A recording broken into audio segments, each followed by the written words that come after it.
Okay. Hello, everybody. My name is Djordje Krivokapić. I'm coming today from Share Foundation. I'm a lawyer.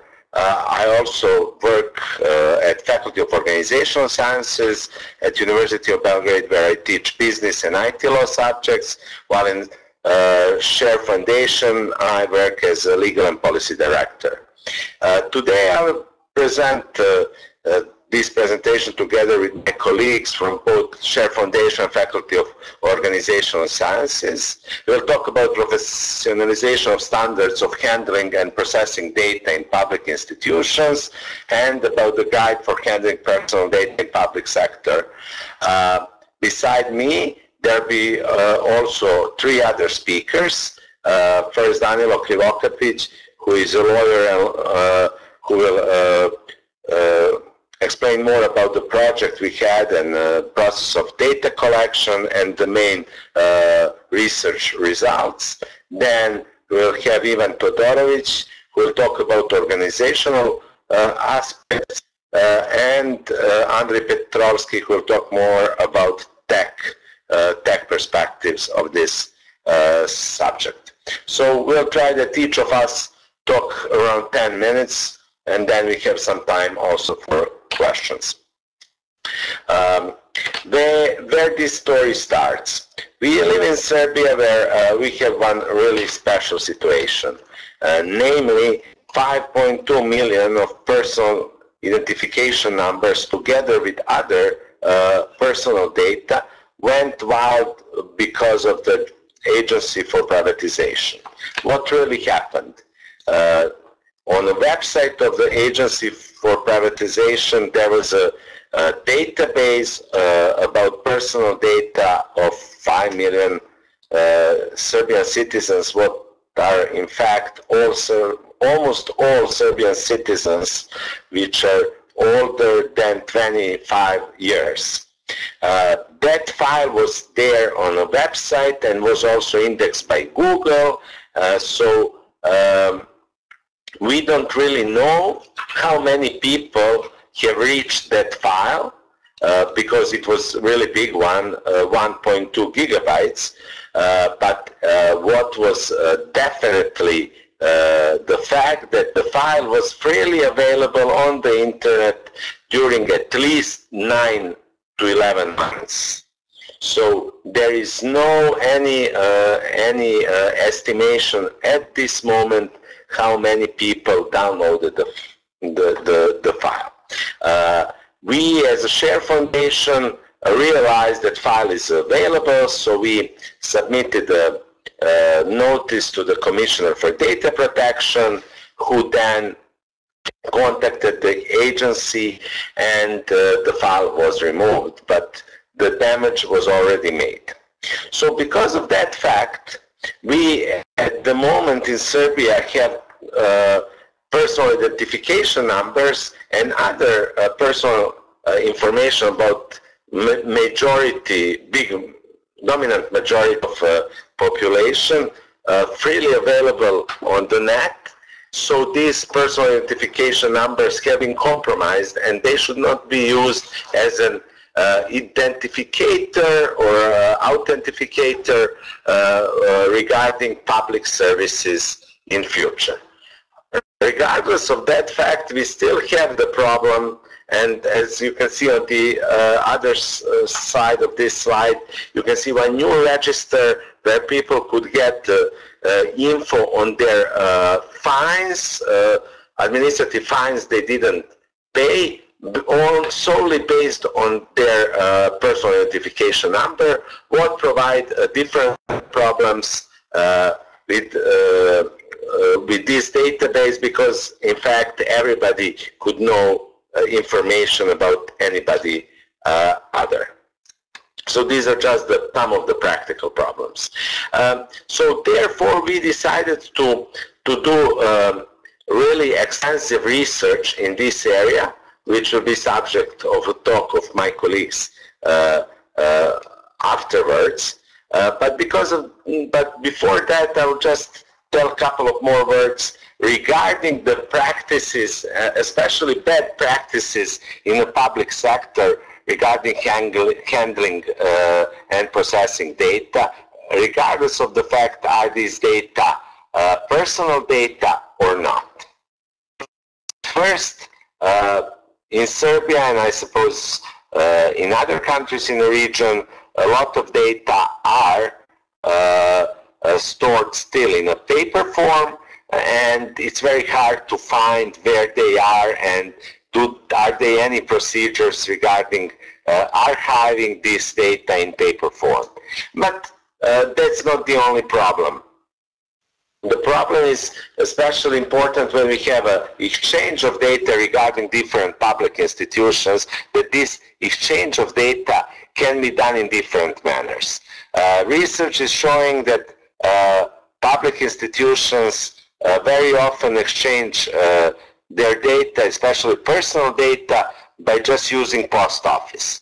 Just storing some data on CDs and sending to other institutions via post office, what is a very unreliable way to transport the data if you consider the fact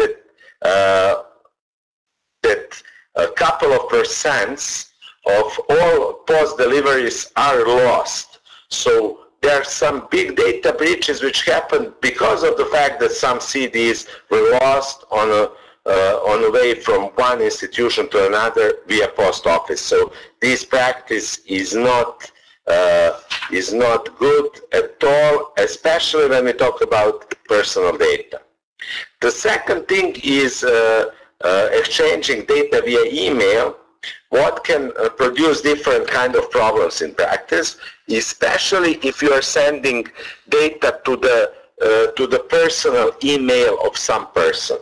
So if you have a state representative or employee who needs some data and have authorized access and ask you to send him these data on his email, be aware that you should send it only if he is providing official email address which is well protected and secure. Then many breaches have happened because the employees in public sector who had access to confidential and personal data have taken their laptops home, and then other people have accessed their data. So there should be policies when and how employees could take technical equipment which has access to the confidential personal data databases at home or to some third places.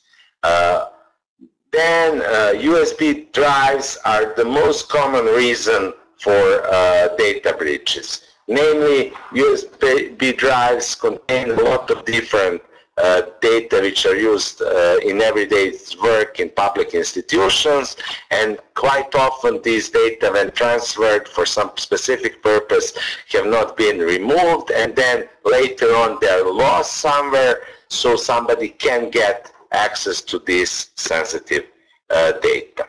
It is also really important to have a clear relationship with IT companies who provide support, technical support to your system, and have contractual clauses and different other mechanisms to have your data safe during any maintenance and support by third parties who access your informational system and hardware especially.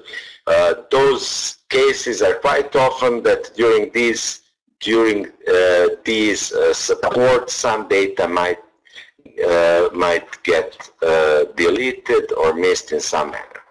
So the main conclusion of this small introductory presentation is that at least 50% of data breaches were happened have happened because of the fact that there were no any procedures in place, and that they happened without any bad will, without any intention to make a data breach. So these all things could be improved and mitigated only on a creation of new procedures and education of the employees in public sector.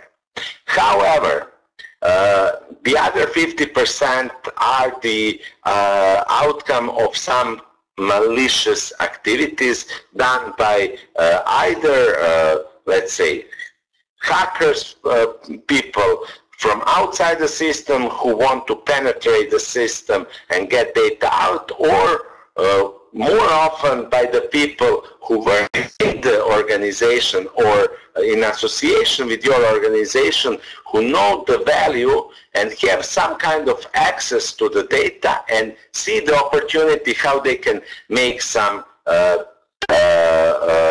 money or something else from the extraction of the data out of the system and selling them or providing them to third parties for some counter favor. So I would just go now to the other point why this protection, especially against malicious behavior, should be important, because when we talk about public sector information, we also talk about a lot of personal data, and these personal data are extremely sensitive. Public sector holds data about financial situation, about the education, about many other, about health, about many other sensitive aspects of a personal life of each individual, and these data are extremely, extremely valuable for all sides. If you don't have procedures and if you don't treat your data in accordance with the data protection regulation, you are in fact putting yourself at a lot of risk, as this guy who is walking around and you don't know what kind of liabilities will be imposed on you when the breach have occurred. And we have to understand that we live in a world where data represent the money, and these data are really perceived as value, very important value, by all the actors who want to reach it in different manners. Because when these data are put together with other data and aggregated, they create an additional value, and with different data mining techniques and algorithms put into the force, they can create, as we all know, different mechanisms which can improve the social welfare of the whole society and improve the mechanisms within the state. So holding the infrastructure really well and providing interoperability between the different state systems is really what we want to achieve, but still we have to take into consideration these risks like privacy and data protection and security in order to be able to deliver to the citizens new concept of the government, which will be joined together with new technologies, with sensors, with the concept of Internet of Things, where we could have a smart city and a smart street and so on. But I won't talk about that on this occasion. But in order to have that, we have to have this constant exchange of information and interoperability which respects personal data protection.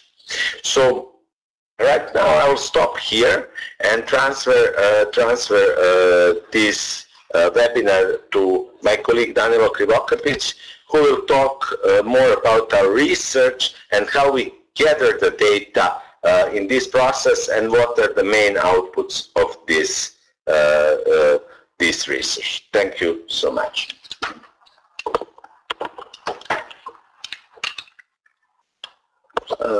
Hi everybody.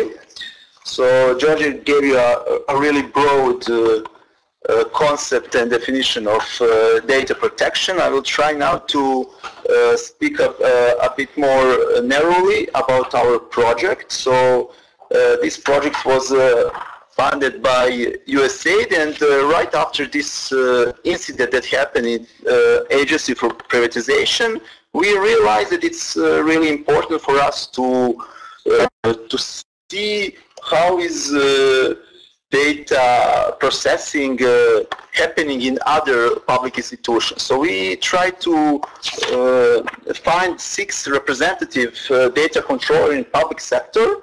So we decided to investigate tax administration, business registry agency, pension and disability insurance fund, health insurance fund, Center for Social Work, and Central Registry of Social Insurance. So why we chose these institutions? So basically, a majority of these institutions, such as National Health Insurance Fund or Pension Insurance Fund, are institutions that basically have personal data of almost all citizens. So they're really big data controllers, and they are handling a lot of data. Also, we decided to include the Center for Social Work, which is an institution that basically have the most sensitive data of our citizens. So those are data about adopted children, or data about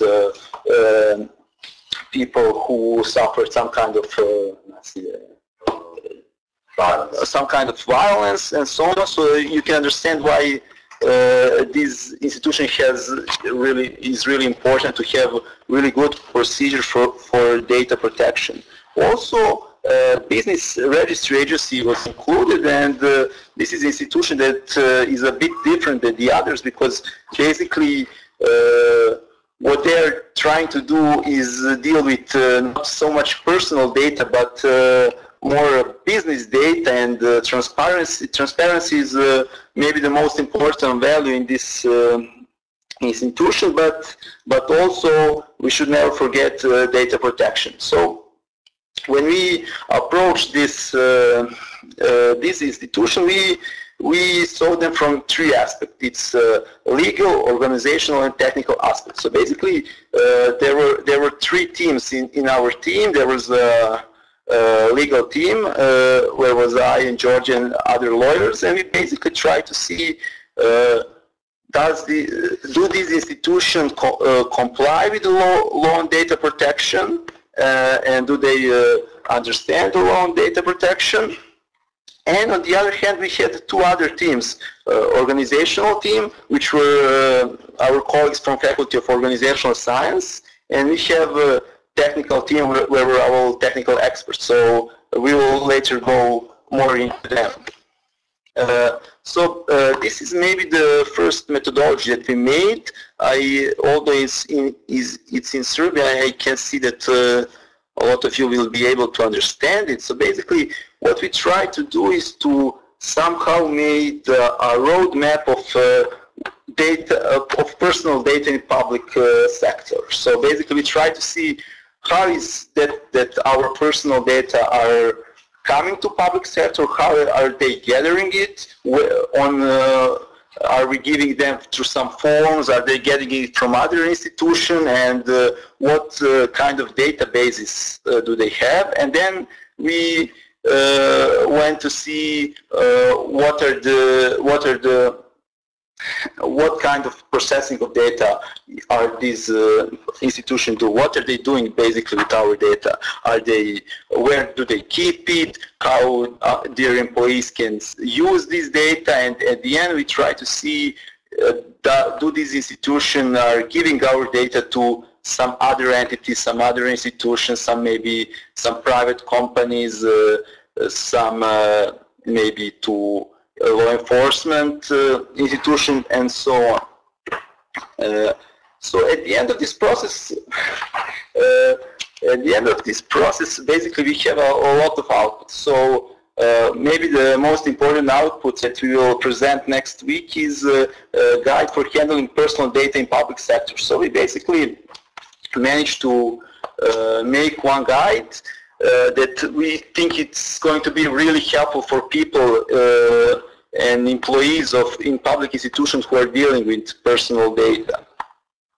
This guide has, let's say, 3 parts in accordance to our teams. It has a legal, organizational, and technical part. So in legal part, we basically try to explain basic concepts of personal data and basic concepts of law on personal data. This is really important because this law is really written in some technical language, and it's usually really hard to understand for many people who are dealing with data protection. So we try to understand what is the personal data, what is data controller, what is data processor, and what are the main obligation of public institution when they are dealing with personal data. Although we also made 6 reports on institution that I mentioned, so 6 targeted institutions about processing personal data in there, and I think they're going to be really interested for everybody who is interested in this field. So they're really thorough reports on all aspects of data protection and data processing. We made 6 infographics in accordance to these reports. That one of them I'm going to show you in just a few seconds. We had also media campaign. We made a report on most common mistakes of public institutions, and also we made the recommendation for decision makers. Djordje, where is the infographic? Yeah.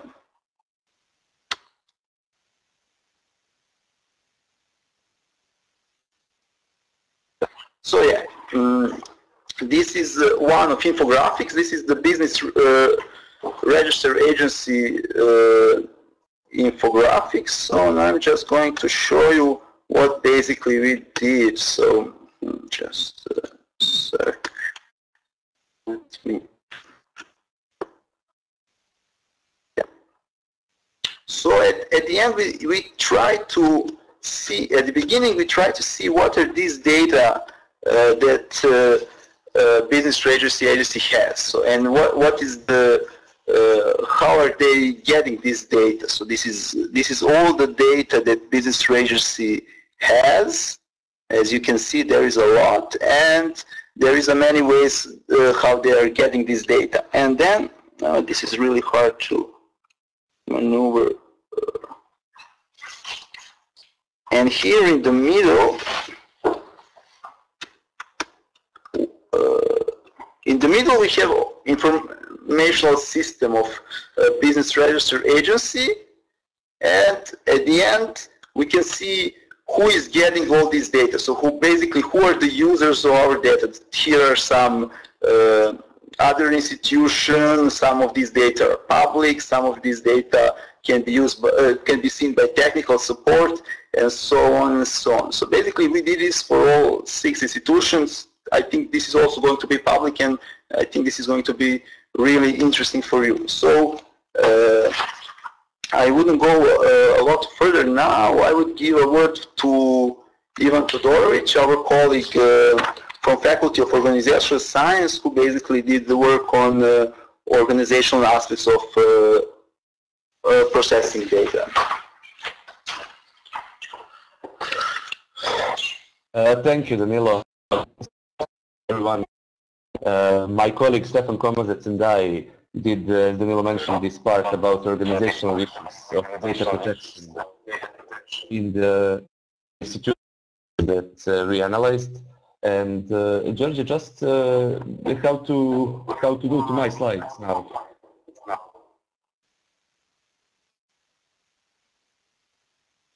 Oh, great, thank you.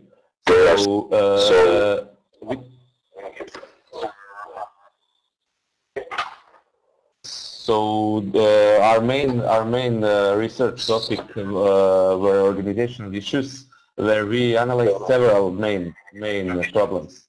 First of all, when analyzing the business organization and the organizational structure of the institutions that Danilo mentioned, we discovered that these institutions mostly don't have, let's say, formally recognized person for personal data management. We believe that this is a very big problem for the institutions because of all the things that Djordje mentioned in the beginning and all the problems that may happen to the institutions. So a person who is in charge for personal data management with the special accent of personal data security, according to our opinion, should be obligatory in every institution. This is not something that we discovered. This is a good practice in developed countries and in EU countries. And we were focused on identifying this person in the organizations in Serbia and defining the way how to formalize its obligations and its position in the organization.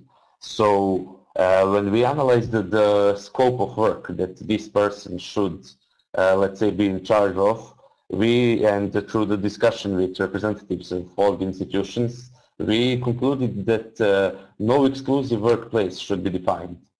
Simply, at some points of organizational cycles, there could be enough work to have not just one, but maybe several employees just for these issues.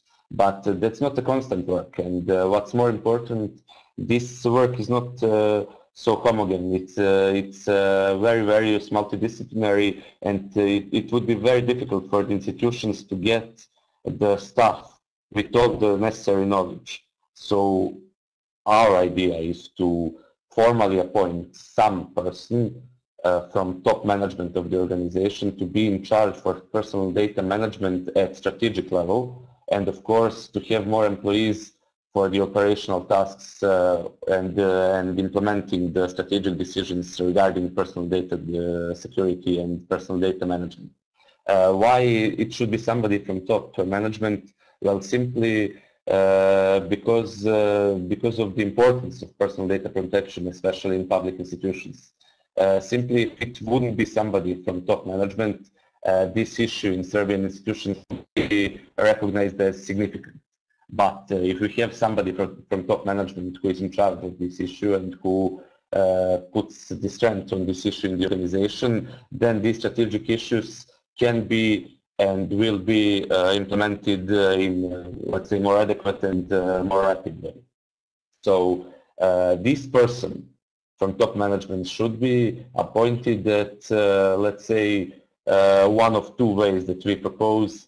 First one is to identify the person in formal organizational structure and to add these additional activities regarding personal data management and protection to his job description. So it's not connected to the person, but to the workplace, to the job. So any person that comes to that job in the future would be in charge for these activities. And we believe that this is a better way.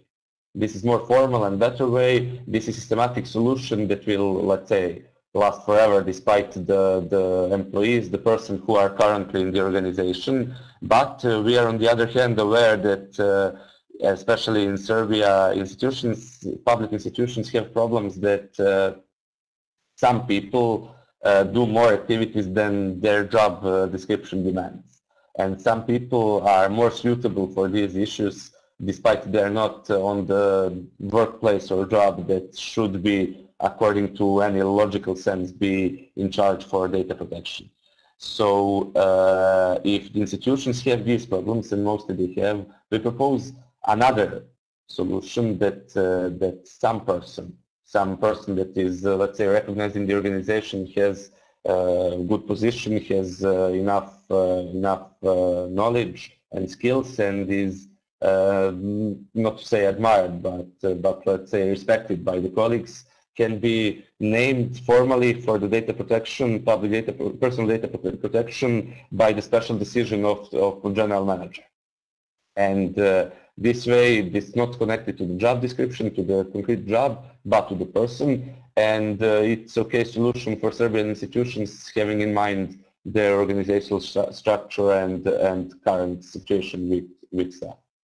And another issue that we should mention is that many of the 6 institutions that Danilo mentioned have, let's say, organizational structure that is not like functional, but it's divisional, because they are located in many municipalities, cities, and they have many branches in their business. So we had different situations. In some institutions, they used centralized information system and had some sort of centralization, but we also had institutions where personal data access is granted just to the data that is collected by a current branch. So people from one branch can see personal data collected by other branches and so on. And simply this decentralization requires more work when it comes to personal data management. So our proposal is to have, as I explained, somebody on a good position in the formal organization in central, identified for the strategic issues of data management, but we also advise institutions to have at each branch one formally named person for personal data management, let's say named either by job description, either by decision, but just to ensure that all the strategic decisions are implemented in each branch as they are defined as they should be according to the policy of the institution. So when it comes to personal data management and the person in charge for that, I hope I described all of our advices. And the next issue that we discussed is the education for employees. During the analysis, we saw that in most institutions, employees are not, let's say, familiar with the importance of personal data protection and the possible consequences if anything goes wrong. So when it comes to education, none of the institutions had, let's say, specialized education for this issue. They had some education regarding data management and data protection, but with no special accent on personal data.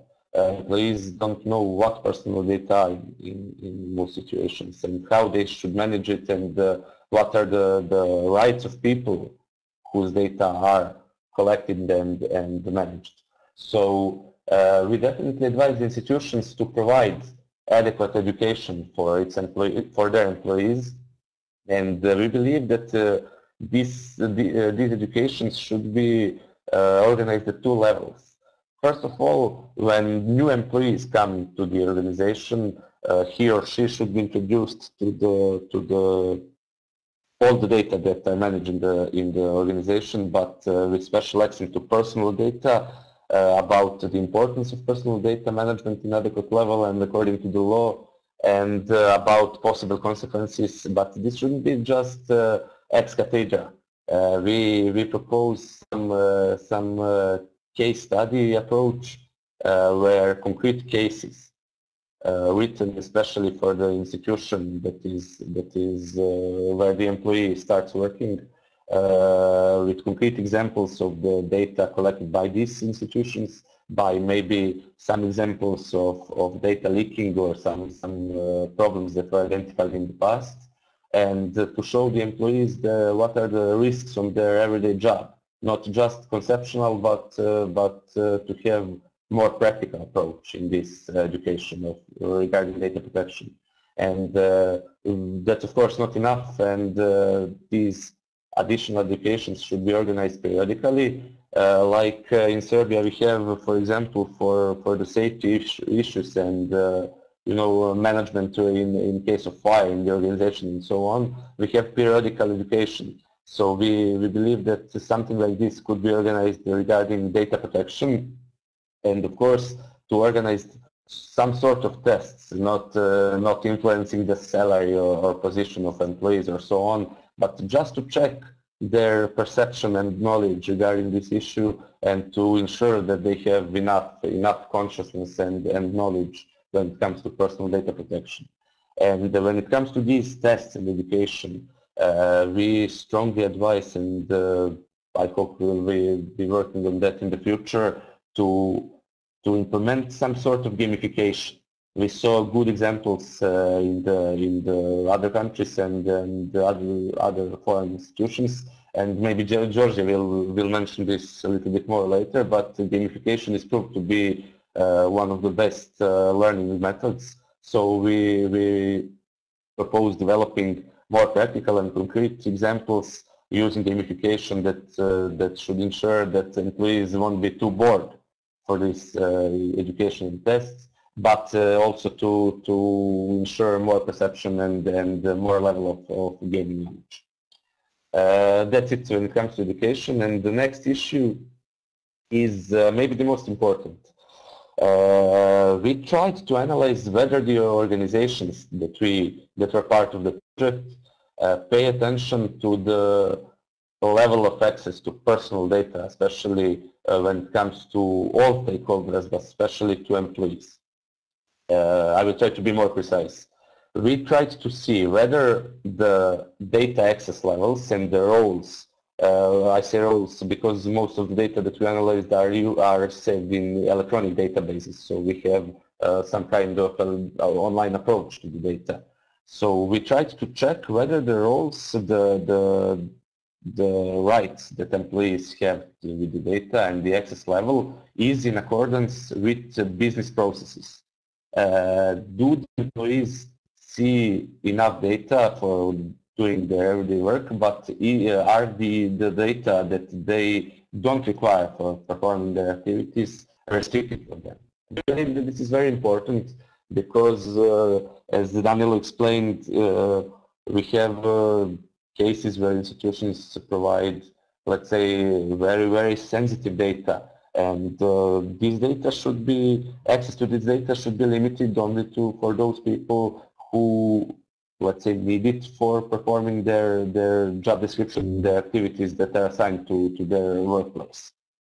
So we have to say that most institutions had this in mind, and they had some sort of roles and some sort of levels of access various for different employees, but according to our opinion, this was not enough, because these institutions have several hundred employees with more than 100 different workplaces, and they have only 5, 4, 6, 7 most different roles, which means that employees from different workplaces, different sectors, different organizational units have the same access to the data. And when you see the job descriptions, you can see that it's not realistic, that their job doesn't require the same level of access to personal data. So we proposed that this should be improved, but organizations mostly have problems because, as I explained in the part of person in charge for personal data, mostly the activities from job description and a real condition and the real activities performed by the employees are not matching. So people, if you would provide the access only according to the job description, maybe some employees wouldn't have the access to the necessary data for performing all the activities. So this is, let's say, a deeper problem, because the organizational structure and systematization is not in accordance with the real activities performed on workplaces. But definitely organizations that we analyzed should pay more attention to the level of access provided to the employees, because in order to ensure data protection and avoid the situations that Djordje described in the beginning. But not only employees demand the access to the data and to the personal data gathered by these institutions, other stakeholders, we mean legal entities, so other, let's say, public institutions, but some other private companies who have let's say, who use this data for doing their business also require the access, and when gaining access to them, special attention should be paid to personal data protection and to provide them just the necessary data and not all, and to ensure that this data is transferred through safety channels, electronic channels. Andre will maybe discuss more about this in technical part, but not definitely by mail, as Djordje described in the beginning. After that, we have the individuals. We have persons whose data is managed, simply according to the law, they can not only see the data that is collected and managed, but they can see all the accesses. They should be able to see who accessed their data and when. So organizations should provide this in their information systems and should provide these individuals access to the databases, of course, just for their data, not all. And we have only one institution in Serbia that is doing let's say doing more on this issue, and that is providing safety electronic access to the gathered data to the individuals whose data are gathered and managed. And this is something that definitely should be paid more attention to in the future. And finally, public, we put it just because some institutions, according to law, let's say, should provide gathered data to the public. Concretely, we think here on the Business Register Agency, whose data are, according to law, publicly available. And they did a pretty good job, because on their website, any individual can access the database and see the gathered data, or go to the institution and see the data that are in paper, because these are publicly available data. So we have a case and good example, and which is very, very important. Institutions should ensure that all the access to personal data is noted and recorded. This is important for so many issues. Of course, logically, because of any malversation for cyber forensic later, it should be possible to identify who accessed the data and who did which actions and so on. But of course, because of number 3 on this slide that I already mentioned, in order to provide individuals with the information who accessed their data, and yeah. So defining data access levels is very, very important issue in personal data management, and in Serbia it should be definitely paid more attention. And finally, institutions should do more on business process standardization in order to avoid the situation that I described previously, that people are not doing the activities that are in their job description, but some other. If they implement quality management systems, first of all, this 9001 standard, which provides not just those 6 necessary procedures. People who are into this topic know what I mean, but more key procedures, key processes, which let's say contain personal data management, should be formalized and defined as a procedure in order to define the roles of employees. After that, we can do the role system for the information system and define data access. And of course, this 27001 information security management is another management system and another standard that is very important for the especially big data processors, and these 6 institutions that we analyzed are definitely big data processors. And this should be, let's say, a more formal way of protecting all data, but among them personal data, which is very important, as we described. So I try to be brief and not to exceed 10 minutes, and thank you very much for the attention. Of course, we will have later time for questions, and now I would give the webinar to Andrej to describe technical issues of data that we can.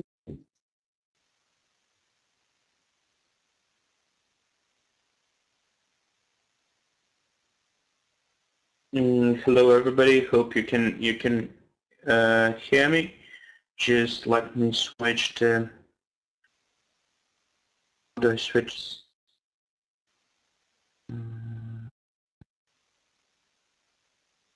Yeah, that's the one. Thank you anybody who did that. So I'm Andrej, I work with Share Foundation as a tech expert. And in this part of the presentation, I'm going to try to briefly explain what were the main focal points in the research that was previously discussed by mostly Daniel. So the fundamentals of the security or the privacy of the personal data kept by state institution is based in the concept of ownership or having full control over the entire set of data that is available for processing and different sorts of operations that these state institutions have used these data for. So first and foremost, it is mandatory or of key that the government institutions that operate with this type of data own the infrastructure they use for storing and processing personal data. So that means that they have to own all the hosts, all the servers, and all the network peripherals they use for their day-to-day jobs. That does not necessarily mean that they need to have their own links, but I'm going to talk about that later. They can have an internet service provider, or they can have a contract with a company that gives them access to the internet. But as to the internal infrastructure that actually is used for data processing, it is mandatory that they maintain a full control over that. The only way they can guarantee who and restrict who has access to that data.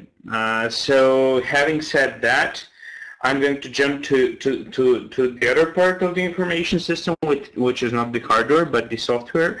The information system, or rather the software component thereof, has to be completely. I mean, it's the best practice if the principle of privacy by design is implemented inside it, which means that since the moment of conceptualizing the final software solution, the developers should have in mind that this software should have privacy incorporated in every segment of work.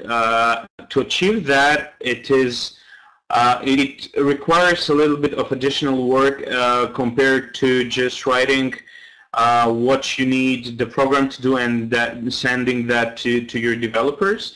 You need to sit down with them and talk about the aspects of privacy and what parts of the system should be protected more than others. For instance, you would protect, you would have a stronger protection of the database that contains the I don't know, names, addresses, and financial data of your citizens. You wouldn't have a strong protection of database where you have, I don't know how many chairs there are in your company. So basically, it's a matter of making a balance between functionality and privacy, which sometimes can be a tough choice, but I believe that by spending enough time and efforts on both sides, developers and representatives of all levels of the actual state institution, this can be achieved. The potential problem is that developers or IT people, tech people, often don't really understand what these social or not so technical issues are. So sometimes there is a feeling or a notion that people from the state institutions and developers speak different languages. So what is needed is a platform for them to talk together in order to set a common goal, which is a functional solution, which also protects the privacy of the data it contains. Another crucial point when we look at the information system of a state institution that operates with personal data is the centralization of the data within the system. These data should not be just scattered around zillions of different of servers that are geographically and logically separated from one another, but rather institutions should bear in mind that they should invest some time into building or setting up centralized data centers where they will gather all the information, all the data they need for their work. The upsides of this approach are that it minimizes the entry points or the exit points of data in the system, which means that the number of people who actually have the power to extract vast amounts of or huge amounts of data is really much less in comparison to if, I don't know, every branch of said institution has an ample of data stored on their local servers in their branch offices. So a centralized, well-protected system is something that every state institution that holds any type of personal data should go to.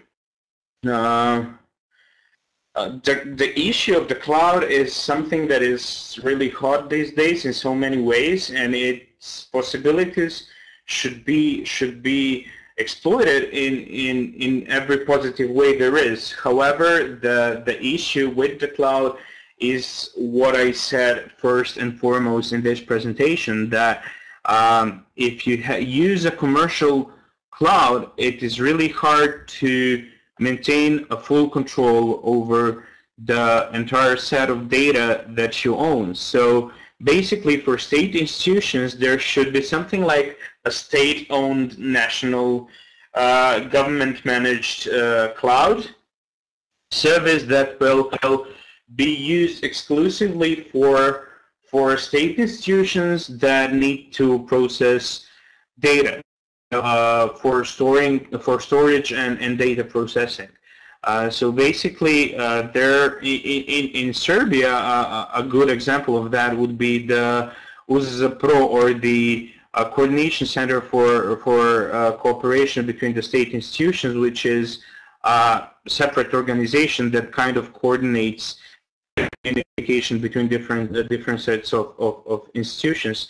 So basically, they are a good platform for developing a cloud solution that could be used by all of these institutions that need to store the personal data. Why I wouldn't, or we wouldn't recommend using a commercial cloud, especially cloud services that are hosted abroad, because there are legal provisions that prohibit that in Serbia, or rather make it more difficult or more complicated for state institutions to use those services. And in the end of the day, there can be no guarantee that third parties, bearing in mind that the data will physically be on some servers owned by some company. Which is a privacy breach in many different ways. System logs even already said something about this. Each and every access to the system, or each and every event or action in the system should be logged or stored or recorded as you wish, in order to be able to know who did what at what time, in which file, changed, printed, took a screenshot, whatever. These logs are very important and crucial, not only for the purpose of forensics, but also for monitoring the entire. It doesn't necessarily mean that somebody will notice that their file has been tampered with, but also for the higher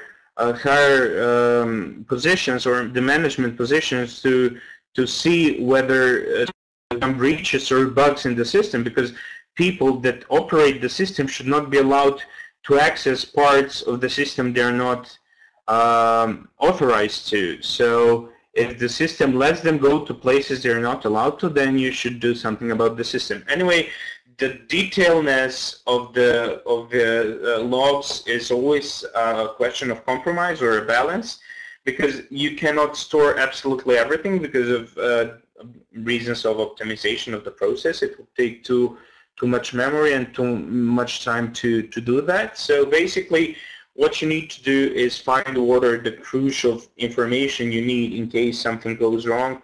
The username anyway, date, time, and probably the resource they access, the number of the file, and then the event or the activity they had. So changed or modified, deleted, printed, saved, whatever. All those events or actions are something that can tell you something about certain malfunction or abuse of the system. With these system logs should be stored on daily level, but they should be kept for longer periods. With the system of backup, these logs are also backed up, which means that in order to achieve continuity and security of your system, you need to also think about backup quite a lot. But I'll talk about that later. Digital certificates are kind of connected with the logs because or the authorization in general, because there are many cases in Serbia, or I don't think that's exclusive for Serbia, I think in many other countries as well, that colleagues share their passwords. So out of different reasons, I don't know, maybe one of the colleagues won't come to work and calls the other one and says, yeah, that's my password, just fetch that file for me, I need to have a look at something, which is something that should not be done, and every person should keep their password private. That's the purpose of the passwords. But because the system should be constructed in a way that it doesn't really leave much space for people to make mistakes, digital certificates are a good mechanism of two-step verification, or verifying that the person who is accessing the system is really that person. This is achieved by having their digital certificate in the reader, which then is connected to the software, which reads the data written on the digital certificate and grants or rejects access to that person. In case people want to work from home or something like that, or you need to have someone from your IT maintenance, software repairing company you have hired to access parts of the system that they need to perform some operation over, they should use private encrypted virtual private networks or VPNs, which is also used for, as noted in some institutions in Serbia, for data sharing, or if one institution asks for data from another institution, they usually send them by over VPN, which is an example of good practice in any way, because by using these encrypted VPN tunnels, you make sure that nobody besides the recipient of these data will have access to them, which is your #1 priority when dealing with personal data. Security measures, also physical security of servers is important. There should be video surveillance of the server room. These bars that prevent physical access, guards should, everyone who wants to access the server home or server room needs to present a proper authorization and ID that will allow them to enter the said room. Also, these rooms or data centers, centralized systems need to be waterproof and fireproof in case something should go wrong, and they also need to have a different system of redundancy, or having a way to just reset the system from before the crisis happened. A crucial fact here is backup, which is something I already mentioned, but backup should be done religiously. Like backup should be done every day, and the daily backup should be stored for a week. Then the weekly backup should be stored for, say, a month, and the monthly backup should be stored for a year, and then having a year of backups stored forever.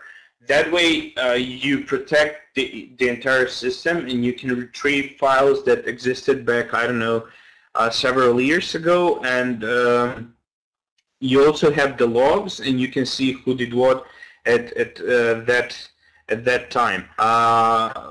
Basically, having backup and having detailed enough logs is something those two components make one whole in the sense of retrieving and crisis management. And before that, having a centralized system, good encryption, and good security measures will give you a secure system, which is and of course privacy by design.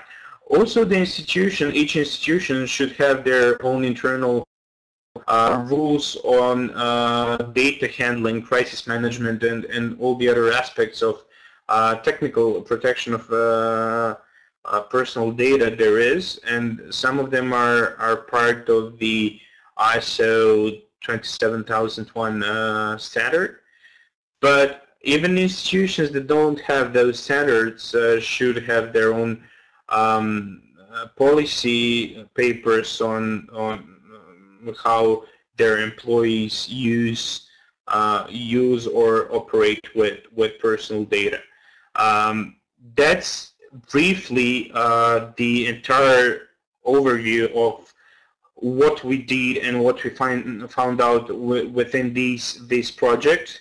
I would be more than happy to answer any questions you might have. So, Djordje or please take the floor.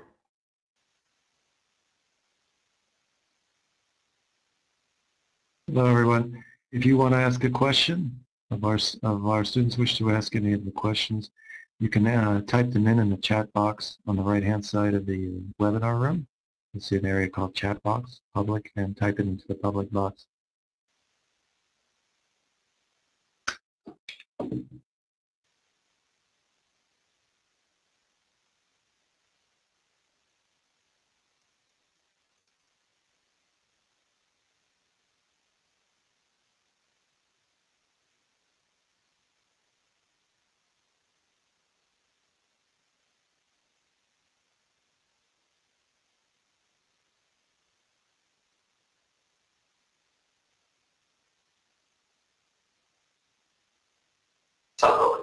Hello, I'm back here. There could be questions, but also as far as I can see, all the other participants are from Serbia and from organizations we are having cooperation and can continue to have more cooperation. So I suppose that there is no need for questions. You all know where to find us, and we would be happy to answer any or further questions or provide any kind of legal, organizational, technical help to your organizations. So I would also invite you to come on next Thursday, 31st of March, to Media Center in Belgrade at 11 a.m., where we will present the whole project but in other perspective, and pay special attention on our guide, which could be used within public sector, but 90% or maybe even more could be used by any other organization which handles personal data. So I will then use this opportunity to thank you all for listening this webinar and say goodbye.